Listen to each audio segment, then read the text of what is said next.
Hello everyone! Welcome sa League Photos and Film. Sa mga bago lang dito, no? Kung mahilig ka sa photography, sa videography, nice location, o travel photography, you can subscribe here in League Photos and Film.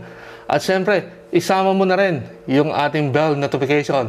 And today episode, tutingnan natin kung pwede yung Tamron Canon mount sa Sony camera.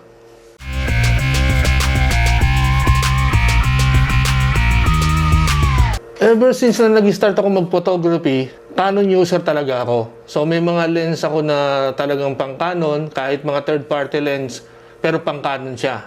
Katulad ng Tamron 24-70mm 2.8 lens. Ngayon, siyempre throughout the years, may mga lumalabas na magagandang camera like ang Sony, no? Particularly ang Sony A7Iii na meron ako ngayon. Itatry natin kung magagamit ko yung ating Tamron 24-70mm 2.8 lens sa kanya. And of course, gagamit tayo ng yung tinatawag na Metabones adaptor. Ito po yung ginagamit ng mga photographers kapag yung isang camera ipipit nila sa different lenses, no? So, yung gagamit tayo nun. At pupunta tayo sa Jebel Jais. Ito yung highest peak mountain dito sa UAE. Meron akong vlog dyan. You can check it out here, no? At mag-aas tayo doon sa mga friends natin na kasama doon. Random shoot lang. Pan shoot. And siyempre may nag-prenup din doon. Tinry din natin, kinausap natin, try din natin na shoot ng pailan shot. At saka yung mga kiddos, yung mga bata doon, no?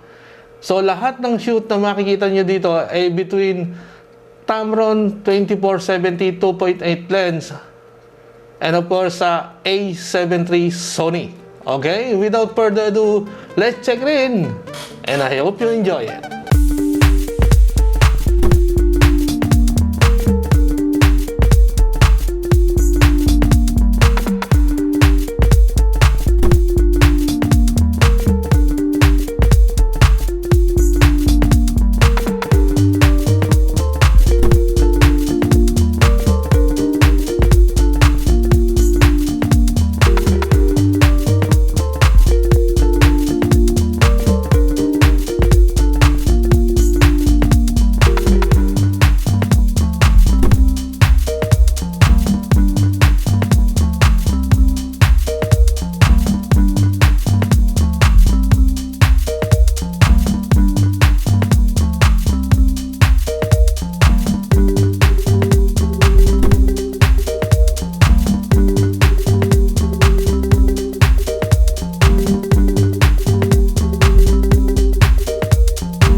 ating conclusion dito sa paggamit ng Tamron 24-70 sa Sony A7 III. Kung kayo po ay portrait photographers and then meron kayong studio shoot, pwede nyo siyang gamitin kasi ang sharp na ando naman, and then you can give a proper light. Pero sa video, nawawala ho yung kanyang focusing system niya. Ima-manual nyo siya. So kung hindi kayo sanay sa manual sa pagbibideo, hindi siya pwedeng gamitin.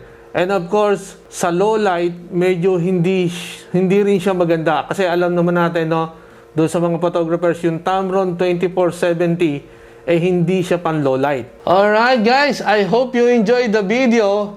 And of course, doon sa mga sumusuporta sa League Photos and Film, maraming salamat po sa inyo. At syempre, yung mga first time dito, huwag nyo kalimutan mag-subscribe and hit nyo na rin yung ating bell notification. At kung gusto nyo pa makakita ng magagandang lugar dito sa UAE, you can check my video, no? Yung mga previous video ko na andyan na sila sa baba. At makikita nyo, at meron yung iba dyan, may mga pa-contest dyan. Pwede rin kayo maki-join, no? At syempre, dun sa mga gustong sumabaybay sa League Photos and Film, every Friday, meron po tayong video na lalabas, no? Maraming po salamat, ha? Next week, dito ulit sa League Photos and Film dahil dito, hindi ka mag-iisa. Bye-bye!